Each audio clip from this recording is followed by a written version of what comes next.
Banking show में देखिए खासतौर पे सरकारी बैंकिंग शो में एक उछाल देखने को मिल रहा है आज के ट्रेड में।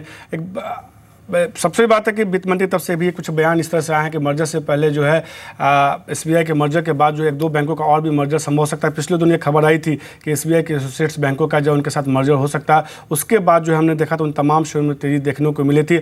वित्त मंत्री का ये भी कहना है कि मर्जर से पहले बैंकों की वित्तीय स्थिति को सुधारना बहुत जरूरी है। इसी मुद्दे पर आज जो है बैंक बोर्ड ब्यूरो के चीफ विनोद राय का भी ये कहना है कि बैंकों में रिकैपिटलाइजेशन का जो है फेज़ 2 जल्दी शुरू हो सकता है और इसका ऐलान जो है अगले 2 से 3 हफ्तों में किया जा सकता है। और ज़्यादा नहीं, मैं 6 साल 5 साल पहले की बात कर रहा था जब मैंने कहा कि ये माहौल ऐसा हो गया था कि हम और आप एक दूसरे को ट्रस्ट नहीं कर पा रहे थे, लेकिन उसको अब पीछे रख के आगे बढ़ना होगा, जबकि बैंक और उसके क्लाइंट में, बैंक और कस्टमर के बीच में ट्रस्ट डेवलप करना। Priority today is vacancies and the lending process. Holding company consolidation etcetera will come over your cost. Sir, अभी की सिचुएशन में क्या ट्रस्ट बहाल हो गया है या उसको बहाल करने की बहाल हो रहा है?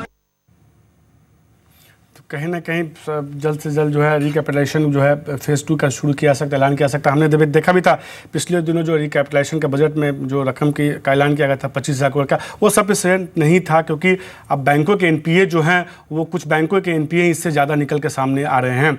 लवलेस, आज देखिए कुछ सरकारी बैंकों के शेयरों में एक अच्छी तेज़ी देखने को मिली, चाहे वो कैनरा बैंक हो, वहाँ मजबूती देखने को मिल रही है। इसके अलावा कुछ और बैंक देखिए जहाँ पर खरीदारी, सरकारी बैंक ऑफ बड़ौदा देखिए वहाँ मजबूती देखने को मिली। इसके उलट कुछ और सरकारी बैंक देखिए, बढ़त वाले सरकारी बैंक देखिए, जिसमें Canara bank, central bank, Indian bank, United bank और एसबीआई में तेजी देखने को मिली है। गिरावट वाले सरकारी बैंक देखिए, corporation bank, syndicate bank, Andhra bank, IOB और देना बैंक है जहां गिरावट देखने को मिल रही है। आप इन 5 स्टॉक्स की जिसकी मैंने बात की है, इसमें से कोई शेयर आपको खरीदारी के लिए बैंकिंग में या बिकवाली के लिए पसंद है? जी मनीष, आपने जैसा कि उसको सेग्रीगेट कर दिया है। ऑफ कोर्स एक मिक्स्ड बैग ऑफ स्टॉक्स हो गए हैं पूरा बैंकिंग। कुछ पीएसयूज में पॉजिटिव न्यूज़ फ्लो के चलते डिस्काउंट हो रहा है, तो कुछ हम नेगेटिव देख रहे हैं। पॉजिटिव में अगर आप बात करें तो I would still go with SBI. जिस तरह से न्यूज़ आई है प्लस जिस तरह से चार्ट प्ले हो रहा है, मेरे ख्याल से ये करंट 165 166 सेम लेवल से जहाँ से स्टॉक ने एक स्ट्रॉन्ग बाउंस बैक दिया था, और मेरे ख्याल से इस न्यूज़ का पर्टिकुलरली फ़ायदा एसबीआई को ही मिलेगा ऑन द लार्ज। तो मेरे ख्याल से एसबीआई, अगर आप थोड़ा लंबा निवेश का नज़रिया रखते हैं तो मेरे ख्याल से एसबीआई एक पर्टिकुलर काउंटर है जिसमें आप लॉन्ग कर सकते हैं। 190 195 ऑन द हायर साइड एक शॉर्ट टर्म टारगेट रहेगा, उसके ऊपर 215 से 220, नीचे में 160 एक स्ट्रॉन्ग सपोर्ट है जिसका आप एक स्टॉप लॉस लेकर चल सकते हैं। बाकी जिस तरह से बात हुई है दूसरे बैंक्स की जिनमें गिरावट है, पीएनबी, कॉरपोरेशन, देना बैंक, मेरे ख्याल से सिंडिकेट बैंक एक ऐसा काउंटर है जो अभी भी काफ़ी वीक है 64 63 से। इसमें मेरे ख्याल से एक बार और गिरावट देख सकते हैं। लास्ट टाइम इसने 61 पे एक स्ट्रॉन्ग सपोर्ट फॉर्मेशन करा था, बट फिर से एक बार उसको रिटेस्ट करना मतलब कहीं ना कहीं स्टॉक में वीकनेस है। मेरे ख्याल से एक बार 56 से 57 तक के करेक्ट हो सकता है। तो कहीं ना कहीं बैंकिंग स्टॉक्स में कुछ में खरीदारी करके चल सकते हैं, कुछ में बिकवाली करने की जो है लवलेस ने सलाह दी है। लेकिन जेके लक्ष्मी सीमेंट देखिए, उसके नतीजे काफ़ी शानदार देखने को मिले हैं। कंपनी से इस मुद्दे पे हमने खास तौर पे बात की, उनका कहना, आइए सुनते हैं उनका क्या कहना है इस पूरे मामले पे। You see, the margins in this quarter have improved on a combined entity of our both the operations of existing and the east. Our operating margins are about 13% is what we have seen in this quarter.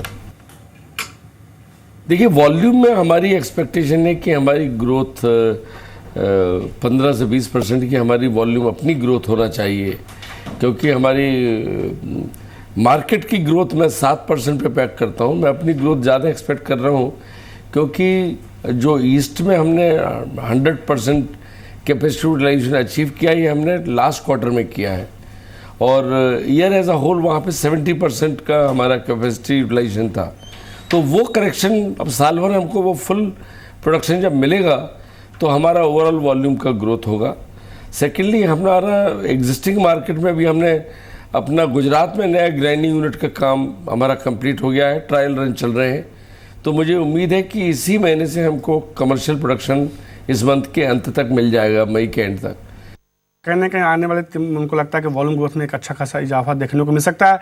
जिस तरह से हमने loveless देखा, banking stocks का performance ठीक ठाक खासतौर पर सीमेंट शेयर का परफॉर्मेंस काफ़ी बेहतर देखने को मिला है। जेके लक्ष्मी सीमेंट पे क्या राय होगी आपकी? JK Lakshmi cement overall outperforming रहा है चार्ट में, मेरे ख्याल से इसमें कोई डाउट नहीं है। करंटली जो इसमें एक 402 के लेवल से हम गिरावट देख रहे हैं। अगर आप वेव स्टडी के हिसाब से जाए तो मेरे ख्याल से स्टॉक ने 260 पे करेक्टिव वेव सी कंप्लीट करी है टेक्निकली। अगर ये स्टॉक 380 के लेवल्स के ऊपर फिर से एक बार निकलता है तो मेरे ख्याल से ये अपनी फिफ्थ वेव बनाने के लिए समवॉट 435 रुपीज़ तक के टारगेट कर सकता है। तो अगर किसी को वेव स्टडी के हिसाब से अगर मतलब 5 से 6 हफ्ते का नज़रिया रखते हैं तो मेरे ख्याल से 380 के ऊपर इस स्टॉक में लॉन्ग हो सकते हैं। ऑन द हायर साइड 420 से 435 तक के टारगेट रहेंगे। स्टॉप लॉस इस पर्टिकुलर प्ले में 340 का रहेगा। तो कहने के 340 का स्टॉप लॉस का होल्ड करके चलिए, एक अच्छी मजबूती देखने को मिल सकती है। लवलेस एक सेक्टर देखिए, चुनिंदा एग्री शेयरों में जो है कहीं ना कहीं आज के ट्रेड में खरीदारी देखने को मिली। यूपीएल लिमिटेड, मेगमनी ऑर्गेनिक्स की हमने चर्चा कर ली, मोनसेंटो, इसके अलावा पीआई इंडस्ट्रीज, जुआरी ग्लोबल जैसे स्टॉक्स में तेजी देखने को मिली है। मोनसेंटो, यूपीएल, पीआई इंडस्ट्रीज कोई पसंद है कि आपको इन तीनों में से?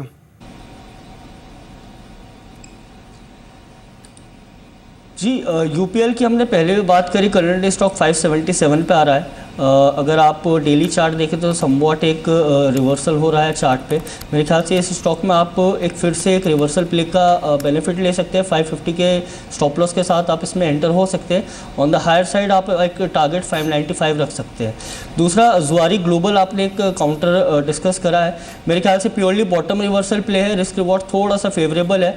बट इस स्टॉक में मैं सलाह दूंगा कि एक बार 112 के ऊपर ये निकलता है ऑन द वीकली चार्ट, तभी आप इसमें एंटर करें। तब इस केस में इसका हायर साइड टारगेट रहेगा 160, बट ये क्लोजिंग बेसिस पर रहेगा। तो यूपीएल में और भी तेजी देखने को मिल सकते हैं। 595 का लक्ष्य मान के चल रहे हैं। लवलेस वहाँ तक जा सकता है, जबकि जुआरी ग्लोबल को लगता है 112 रुपये तक देखने को मिल सकता है। लवलेस, आपके तरफ से 2 शेयर जिसमें कि खरीदारी या बिकवाली करनी चाहिए? जी, मेरा पहला काउंटर रहेगा HCL टेक। करंटली 740 के लेवल्स पे काफ़ी अट्रैक्टिव है। 710 से 715 की स्ट्रॉन्ग सपोर्ट फॉर्मेशन है। इसमें हायर साइड मेरा 780 से 790 रहेगा आने वाले वीक के लिए। दूसरा मेरा काउंटर रहेगा Bharat forge. Purely bottom reversal है। स्टॉक ने हमेशा एक 700 ऑड के लेवल से एक जंप बैक दिया है। रिस्क रिवॉर्ड काफ़ी फेवरेबल है। करंटली 695 के स्टॉप लॉस के साथ आप इसमें एंटर हो सकते हैं। हायर साइड में मेरा टारगेट 760 रहेगा। तो भारत फोर्ज में और भी अच्छी मजबूती देखने को मिल सकती है। 700 HCL टेक में 780 के लक्ष्य के साथ जो खरीदारी करने से ला दे रहा है। हमने देखा है 1-2 दिनों में थोड़े आईटी स्टॉक्स में, मिड कैप आईटी स्टॉक्स में खरीदारी देखने को मिले। और भारत फोर्ज भी लवलेस को पसंद है, उनको लगता है यहाँ भी तेजी देखने को मिल सकती है। लवलेस, शुक्रिया आपका। कई सारे स्टॉक्स पर आपके साथ हमने चर्चा की है।